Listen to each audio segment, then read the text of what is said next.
Budget పై focus పెట్టారు deputy CM Bhatti Vikramarka. నిన్నటి నుంచి వరుసగా శాఖల వారీగా సమీక్షలు నిర్వహిస్తున్నారు. బడ్జెట్ ప్రతిపాదనలపై చర్చలు జరుగుతున్నాయి. లండన్ లో పర్యటిస్తున్నారు తెలంగాణ సీఎం రేవంత్ రెడ్డి. తెలంగాణలో పెట్టుబడులపై పలు కంపెనీలతో ఒప్పందం కూడా కుదుర్చుకోబోతున్నారు సీఎం రేవంత్ రెడ్డి. దావోస్ నుంచి లండన్ చేరుకున్న తెలంగాణ సీఎం రేవంత్ రెడ్డికి అక్కడ ఘన స్వాగతం లభించింది. హలో లండన్ పేరిట ఇన్వెస్టర్లతో భేటీ కానున్నారాయన. లోక్సభ ఎన్నికలకు గడువు సమీపిస్తూ ఉండడంతో బీఆర్ఎస్ దూకుడు పెంచింది. తెలంగాణ భవన్లో కాసేపట్లో మెదక్ పార్లమెంట్ సెగ్మెంట్ నేతలతో వర్కింగ్ ప్రెసిడెంట్ కేటీఆర్ సమావేశం కాబోతున్నారు. లోక్సభ ఎన్నికలకు క్యాడర్ ని సిద్ధం చేస్తుంది బీజేపీ అధిష్టానం. తెలంగాణలో 12 జిల్లాల అధ్యక్షుల్ని మార్చింది. కేంద్ర పథకాల్ని ప్రజల్లోకి తీసుకువెళ్లాలని జిల్లాల అధ్యక్షులకు సూచించారు కిషన్ రెడ్డి. ఏపీలో 175 సీట్లు గెలవాలని లక్ష్యంగా పెట్టుకున్న వైసీపీ అధినేత జగన్ భీమిలి నుంచి ఈ నెల 25న ఎన్నికల ప్రచారాన్ని మొదలు పెట్టబోతున్నారు. రాష్ట్రాన్ని 5 జోన్లుగా విభజించి ప్రతి జోన్లో కార్యకర్తలతో ముఖాముఖి ఒక బహిరంగ సభ నిర్వహించే విధంగా ఏర్పాట్లు చేస్తున్నారు ఆ పార్టీ నేతలు. విజయవాడలో నిర్మించిన 125 అడుగుల అంబేద్కర్ విగ్రహాన్ని ఇవాళ సాయంత్రం ఆవిష్కరిస్తారు సీఎం జగన్. ప్రపంచంలోని అతిపెద్ద అంబేద్కర్ విగ్రహం ఇది. విగ్రహావిష్కరణ తరువాత సామాజిక సమతా సంకల్ప సభను నిర్వహిస్తారు. ఈ కార్యక్రమానికి ప్రజలు స్వచ్ఛందంగా తరలి రావాలని పిలుపునిచ్చారు సీఎం. అంబేద్కర్ విగ్రహావిష్కరణ సందర్భంగా విజయవాడలో ఇవాళ రాత్రి 12 గంటల వరకు ట్రాఫిక్ ఆంక్షలు పెట్టారు. విజయవాడలోని పలు జంక్షన్స్ లో 36 చోట్ల స్క్రీన్స్ ఏర్పాటు చేశారు. ఏపీలో కులగణన ప్రక్రియ మొదలైంది. ప్రత్యేక యాప్ లో సచివాలయ సిబ్బంది వాలంటీర్లు కులగణన వివరాల్ని నమోదు చేస్తున్నారు. ఈ నెల 28 వరకు ఇంటింటికి వెళ్లి సర్వే చేస్తారు వాలంటీర్స్. ఇళ్ల దగ్గర అందుబాటులో లేని వారికి ఫిబ్రవరి 2 వరకు సచివాలయాల్లో నమోదు చేసుకునే అవకాశాన్ని కల్పించారు. ఉమ్మడి నెల్లూరు, కడప జిల్లాల్లో పర్యటించబోతున్నారు టీడీపీ అధ్యక్షుడు చంద్రబాబు. ముందుగా వెంకటగిరిలో జరిగే బహిరంగ సభలో పాల్గొని ప్రజలను ఉద్దేశించి ప్రసంగిస్తారు. పల్నాడు జిల్లా ముప్పాళ్ల మండలం కుందూరు వారిపాలెంలో కోడెల శివప్రసాద్ విగ్రహావిష్కరణ చేశారు శివరాం. సత్తెనపల్లిలోని కోడెల కార్యాలయం నుండి కుందూరు వారిపాలెం వరకు భారీ ర్యాలీ చేశారు. హైదరాబాద్ లో పవన్ కళ్యాణ్ తో భేటీ అయ్యారు మచిలీపట్నం ఎంపీ బాలశౌరి. కాసేపట్లో ఆయన జనసేన పార్టీలో చేరబోతున్నారు. బేగంపేట ఎయిర్పోర్ట్ లో 2వ రోజు ఏవియేషన్ షో జరుగుతోంది. ఈ నెల 21 వరకు కొనసాగనుంది వింగ్స్ ఇండియా 2024 ప్రదర్శన. తానా ఎన్నికల్లో నరేన్ కొడాలి ప్యానెల్ బంపర్ విక్టరీని సాధించింది. ఎగ్జిక్యూటివ్ వైస్ ప్రెసిడెంట్ గా నరేన్ కొడాలి తన ప్రత్యర్థి సతీష్ వేమూరిపై గెలుపొందారు. హైదరాబాద్ పులుమద్ది శివారులో గుర్తు తెలియని మహిళ హత్య కేసు మిస్టరీని ఛేదించారు పోలీసులు. ముద్గల్ చిట్టెంపల్లి గ్రామానికి చెందిన బాబు హత్య చేసినట్లుగా గుర్తించారు. ములుగు జిల్లాలో ఓవర్లోడ్ ఇసుక లారీలపై ఉక్కుపాదం మోపుతున్నారు పోలీసులు. వాజేడు, వెంకటాపురం, ఏటూరు నాగారంలలో ఓవర్లోడ్ లారీలను సీజ్ చేశారు. మోదీ పిలుపుతో హనుమకొండలోని శ్రీ దాసాంజనేయ స్వామి దేవాలయాన్ని జిల్లా బీజేపీ అధ్యక్షురాలు రావు పద్మ కార్యకర్తలతో కలిసి శుభ్రం చేశారు. మత్తు ఇంజెక్షన్స్ ని విక్రయిస్తున్న డాక్టర్ దంపతుల నిర్వాకం రాజేంద్రనగర్ లో బయటపడింది. ఒక యాప్ ద్వారా ఒక్క బాక్స్ ఇంజెక్షన్స్ 17,500 చొప్పున సేల్ చేస్తున్నట్లుగా తేలింది. తిరుమల శ్రీవారి లడ్డూలను అయోధ్యకు పంపిస్తున్నారు టీటీడీ అధికారులు. 1,00,000 లడ్డూల తయారీ ప్రక్రియ ముగియడంతో ఇవాళ అయోధ్యకు పంపిస్తారు. ప్రాణ ప్రతిష్టకు హాజరయ్యే భక్తులకు శ్రీవారి లడ్డూ ప్రసాదాన్ని అందజేస్తారు. మొత్తం 3,000 కేజీల బరువున్న ఈ లడ్డూల్ని రేణిగుంట ఎయిర్పోర్ట్ నుంచి ప్రత్యేక విమానంలో పంపబోతుంది టీటీడీ. అమలాపురం వైసీపీలో అసమ్మతి సెగలు బయటపడ్డాయి. ఆత్మీయ సమావేశం పేరుతో కుంచె రమణారావు బల ప్రదర్శన చేశారు. మంత్రి విశ్వరూప్ టార్గెట్ గా పరోక్ష విమర్శలకు దిగారు. వైసీపీ అధిష్టానం 4వ జాబితా విడుదల చేసింది. ఈసారి 9 మందితో లిస్టు ప్రకటించిన వైసీపీ 5 సిట్టింగ్లకు షాక్ ఇచ్చింది. ఏపీ కాంగ్రెస్ చీఫ్ షర్మిల కుమారుడు రాజారెడ్డి ఎంగేజ్మెంట్ ఘనంగా జరిగింది. గోల్కొండ రిసార్ట్స్ లో జరిగిన ఈ కార్యక్రమానికి పలువురు రాజకీయ, సినీ ప్రముఖులు సైతం హాజరయ్యారు. ఏపీ సీఎం జగన్ దంపతులు, తెలంగాణ మంత్రులు పవన్ కళ్యాణ్, మోహన్ బాబు కుటుంబ సభ్యులు, నూతన వధూవరులు రాజారెడ్డి, ప్రియలను ఆశీర్వదించారు. వైఎస్ఆర్టీపీ ఎటూ పోలేదని కార్యకర్తలతో చెప్పారు షర్మిల. కాంగ్రెస్ పార్టీలోనే ఉందని తన కుమారుడు ఎంగేజ్మెంట్ కు వచ్చిన కార్యకర్తలతో అన్నారు. తెలంగాణలో ఎమ్మెల్యే కోటాలో కాంగ్రెస్ అభ్యర్థుల నామినేషన్ దాఖలు చేయడంతో బల్మూరి వెంకట్, మహేష్ కుమార్ గౌడ్ ఎన్నిక ఏకగ్రీవం కాబోతోంది. ఫెమా కేసులో చెన్నూరు కాంగ్రెస్ ఎమ్మెల్యే గడ్డం వివేక్ ఎన్ఫోర్స్మెంట్ డైరెక్టరేట్ విచారణకు హాజరయ్యారు. 8 కోట్ల రూపాయల బ్యాంకు లావాదేవీలపై ఎన్నికల ముందు తెలంగాణ పోలీసులు కేసు నమోదు చేశారు. భక్తుల కోరికలు తీర్చే ఐనవోలు మల్లన్నకు సంక్రాంతి బ్రహ్మోత్సవాల్లో కనకవర్షం కురిసింది. హుండీ లెక్కింపులో కోరమిసాల మల్లన్నకు కానుకలు ముడుపుల రూపంలో 1,70,000 రూపాయలు వచ్చాయి. ఖమ్మం జిల్లా వైరా మధిర మార్గంలో నిర్మాణంలో ఉన్న వంతెన ఒక్కసారిగా కుప్పకూలింది. వంతెన మీద ఉన్న కూలీలు ప్రాణాలు కాపాడుకోవడానికి బ్రిడ్జ్ పై నుంచి కిందకు దూకేశారు. వికసిత్ భారత్ సంకల్ప్ యాత్రలో భాగంగా ప్రధాని నరేంద్ర మోదీ తెలంగాణలోని కరీంనగర్ కు చెందిన ఆదర్శ రైతు ప్రకృతి వ్యవసాయం చేస్తున్న మల్లికార్జున్ రెడ్డితో మాట్లాడారు.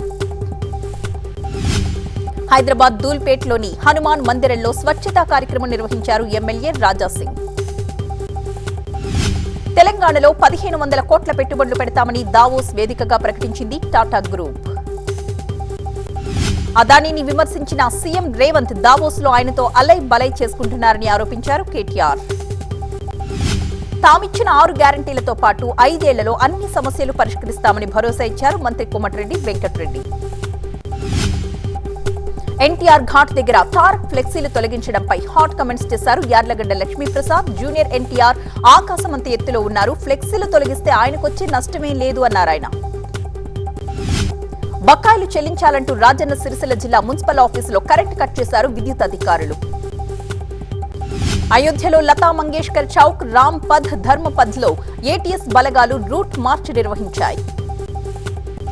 అయోధ్య రామ మందిర్ చుట్టుపక్కల గట్టి భద్రతను ఏర్పాటు చేస్తున్నారు. ఎంట్రన్స్ లో టైర్ కిల్లర్ స్పీడ్ బ్రేకర్స్ ని అమర్చారు. భక్తులు రామనామం డిపాజిట్ చేసేందుకు అయోధ్యలో ఇంటర్నేషనల్ శ్రీ సీతారాం నాన్ బ్యాంక్ ఏర్పాటు చేశారు. రామనామాన్ని వ్యాప్తి చేయడమే తమ బ్యాంక్ లక్ష్యం అన్నారు మేనేజర్. అయోధ్యకొచ్చే భక్తుల కోసం పంచవటి ఆశ్రయ స్థల్ పేరుతో అందమైన శిబిరాలను ఏర్పాటు చేశారు మున్సిపల్ అధికారులు. ప్రాణ ప్రతిష్ఠ సందర్భంగా అయోధ్యలోని సరయూ నదిలో భక్తుల కోసం సోలార్ పవర్ బోట్లను ప్రారంభించారు. అయోధ్య ప్రాణప్రతిష్ఠ సందర్భంగా 11 రోజుల దీక్ష చేస్తున్న ప్రధాని మోదీ రేపు ఎల్లుండి తమిళనాడులో పర్యటిస్తారు. ధనుష్కోటిలోని కోదండరామస్వామి ఆలయంలో పూజలు నిర్వహిస్తారు. అయోధ్య రామమందిర ప్రాణప్రతిష్ఠ వేడుక సందర్భంగా కేంద్ర ప్రభుత్వం కీలక నిర్ణయం తీసుకుంది. 22న కేంద్ర ప్రభుత్వ ఉద్యోగులకు హాఫ్ హాలిడేని ప్రకటించింది. అయోధ్య రామమందిరం ప్రారంభోత్సవానికి సిద్ధమవుతోంది. అయోధ్య రామమందిరం పనులు చివరి దశకు చేరుకున్నాయి. ఆలయాన్ని అద్భుతమైన శిల్పాలతో అందంగా తీర్చిదిద్దారు. అయోధ్యలో 3 ఉగ్రవాద అనుమానితుల్ని అదుపులోకి తీసుకుంది యూపీ ఏటీఎస్. వీరికిప్పటి వరకు ఏ ఉగ్రవాద సంస్థతో సంబంధాలున్నట్టుగా నిర్ధారణ కాలేదన్నారు. రామమందిరంపై స్మారక పోస్టల్ స్టాంపులను విడుదల చేశారు ప్రధాని మోదీ. రామమందిరం, గణనాథుడు, హనుమంతుడు, జటాయువు, కేవతరాజ్, శబరిమాతపై మొత్తం 6 స్టాంపులను రిలీజ్ చేశారు. శ్రీరాముడిపై ప్రపంచవ్యాప్తంగా విడుదలైన స్టాంపులతో రూపొందించిన పుస్తకాన్ని ఆవిష్కరించారు. 48 పేజీల ఈ పుస్తకంలో 20 దేశాలు రూపొందించిన స్టాంపులను పొందుపరిచారు. ప్రాణ ప్రతిష్ఠ సందర్భంగా అయోధ్య రామ మందిరాన్ని పుష్పాలతో అలంకరిస్తున్నారు. ఢిల్లీ, లక్నో, కోల్కతా నుంచి భారీగా పూలు తెప్పిస్తున్నారు. అయోధ్యలో భక్తులకు పంచడానికి 5 లక్షల లడ్డూల్ని పంపిస్తున్నారు ఉజ్జయిని మహాకాళేశ్వర్ ఆలయ నిర్వాహకులు. ప్రత్యేకంగా ప్యాకింగ్ చేసి లారీల్లో అయోధ్యకు ఆ లడ్డూల్ని పంపిస్తున్నారు. ప్రాణ ప్రతిష్ఠ రోజు భక్తులకు అసౌకర్యం కలగకుండా ఏర్పాట్లు చేస్తున్నారు. మహారాష్ట్రలో కొల్హాపూర్లోని ఒక మహిళ జనవరి 22 నాటికి 4 లక్షల రామనామాల్ని రాయాలని సంకల్పంగా పెట్టుకుంది. ఇప్పటికీ 3,80,000 నామనామాలు పూర్తి చేసింది. భోపాల్లోని కర్ఫ్యూ వాలీ మాత ఆలయం రామమందిర ప్రాణ ప్రతిష్ఠ సందర్భంగా దివ్యంగా వెలిగిపోతోంది. ఈ ఆలయంలో నిత్యం దీపోత్సవాన్ని నిర్వహిస్తున్నారు. ప్రాణ ప్రతిష్ఠలో అనేక ఘట్టాలు ఉంటాయన్నారు అయోధ్య శ్రీరామ మందిర ప్రధాన పూజారి ఆచార్య సత్యేంద్ర దాస్. జలాదివాసం, పుష్పాదివాసం, ఔషధివాసం తరువాత విగ్రహాన్ని ప్రతిష్ఠిస్తారని చెప్పారు. ఉత్తరప్రదేశ్లోని రాంపూర్ రాజా లైబ్రరీ అండ్ మ్యూజియంలో ప్రత్యేక రామాయణ ప్రదర్శనను ఏర్పాటు చేశారు. దేశంలో వివిధ భాషల్లో రాసిన రామాయణ కావ్యాల్ని ఇందులో ప్రదర్శిస్తున్నారు. ఈశాన్య రాష్ట్రాల్లో సాగుతున్న రాహుల్ యాత్ర అస్సోంకి చేరుకుంది. ఈ నెల 25 వరకు అస్సోంలోని 17 జిల్లాల్లో 833 కిలోమీటర్ల మేర భారత్ జోడో న్యాయ్ యాత్ర జరుగుతుంది.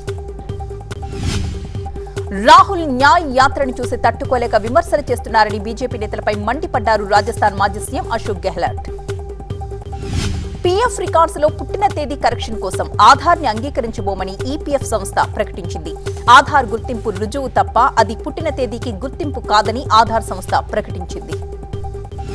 షిల్లాంగ్ లో Assam rifles cyber security operation centre ని హోంమంత్రి అమిత్ షా ప్రారంభించారు. రాష్ట్రాలకు అన్ని విధాలుగా సాయం అందిస్తామన్నారు.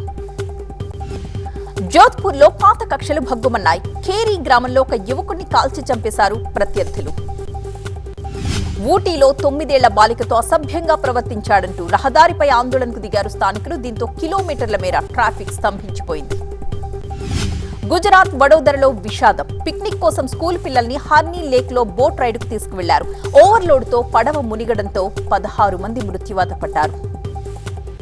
బెంగాల్లో టీచర్ రిక్రూట్మెంట్ స్కామ్ లో దూకుడు పెంచారు ఈడీ అధికారులు. ఈ స్కామ్ లో ఆరోపణలు ఎదుర్కొంటున్న ప్రసన్న రాయ్ ఇళ్లు, కార్యాలయాల్లో సోదాలు నిర్వహిస్తున్నారు. దేశ రాజధానిలో వరుసగా 7వ రోజు కూడా చలి వాతావరణం కొనసాగింది. ఉదయం 9 గంటల సమయంలో కూడా 5.7 డిగ్రీల కనిష్ట ఉష్ణోగ్రత నమోదైంది. ఉత్తర భారతదేశంలోని మరో 4-5 రోజుల పాటు పొగమంచు వాతావరణం కొనసాగే అవకాశం ఉంది అని చెబుతున్నారు వాతావరణ శాఖ అధికారులు. కాంగ్రెస్ యూపీ ఇన్ఛార్జ్ అవినాష్ పాండే లక్నోలో పర్యటించారు. హనుమాన్ సేతు ఆలయంలో ప్రత్యేక పూజలు చేశారు ఆయన. స్విట్జర్లాండ్ దావోస్ లో జరుగుతున్న వరల్డ్ ఎకనామిక్ ఫోరం మీటింగ్ లో పాల్గొన్నారు కేంద్ర మంత్రి స్మృతి ఇరానీ. భారత్ లో పెట్టుబడులపై పారిశ్రామికవేత్తలకు వివరించారు. ఉజ్జయిని మహాకాళేశ్వర్ స్వామివారిని దర్శించుకున్నారు నటుడు సునీల్ శెట్టి, మధ్యప్రదేశ్ మంత్రి రాకేష్ సింగ్. కుటుంబ సభ్యులతో కలిసి ప్రత్యేక పూజల్లో పాల్గొన్నారు. బెంగాల్లోని కమ్టాపూర్ ను ప్రత్యేక రాష్ట్రం చేయాలంటూ ఆల్ కమ్టాపూర్ స్టూడెంట్స్ యూనియన్ బంద్ పాటిస్తోంది. బెత్గారా స్టేషన్ లో రైల్వే ట్రాక్ పై విద్యార్థులు బైఠాయించడంతో వందే భారత్ ట్రైన్ నిలిచిపోయింది. రాజకీయ ప్రతిష్టంభనకు నిరసనగా ఉత్తర ఐర్లాండ్ లో 10,000 మంది ప్రభుత్వ రంగ కార్మికులు ఉద్యోగాల నుంచి వాకౌట్ చేశారు. బెల్ ఫాస్ట్ నగరంలో తీవ్రమైన చలిని సైతం లెక్క చేయకుండా నిరసనల్లో పాల్గొన్నారు. టాటా స్టీల్ చెస్ టోర్నమెంట్ లో ప్రపంచ ఛాంపియన్ డింగ్ లిరెన్ కు భారత గ్రాండ్ మాస్టర్ ప్రజ్ఞానంద షాక్ ఇచ్చాడు. ఈ విజయంతో విశ్వనాథన్ ఆనంద్ ని అధిగమించి నంబర్ 1 గా నిలిచాడు ప్రజ్ఞానంద.